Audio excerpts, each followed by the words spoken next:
If you want to unlink your Google Photos account from Facebook, follow these simple steps to ensure your accounts are no longer connected. Step 1. Open Facebook Settings. Log into your Facebook account and click on the downward arrow in the top right corner. From the drop-down menu, select Settings and Privacy, then click on Settings. Step 2. Navigate to Apps and Websites. In the left sidebar, find and click on Apps and Websites. This section shows all the apps and services linked to your Facebook account. Step 3. Locate Google Photos. Scroll through the list of connected apps and websites until you find Google Photos. Click on it to view more details about the connection. Step 4. Remove Google Photos.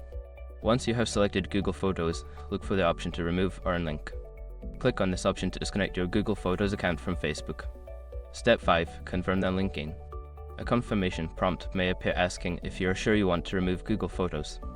Confirm your choice to complete the unlinking process. Now your Google Photos account is successfully unlinked from Facebook. If you have any further questions or need assistance, feel free to reach out for help.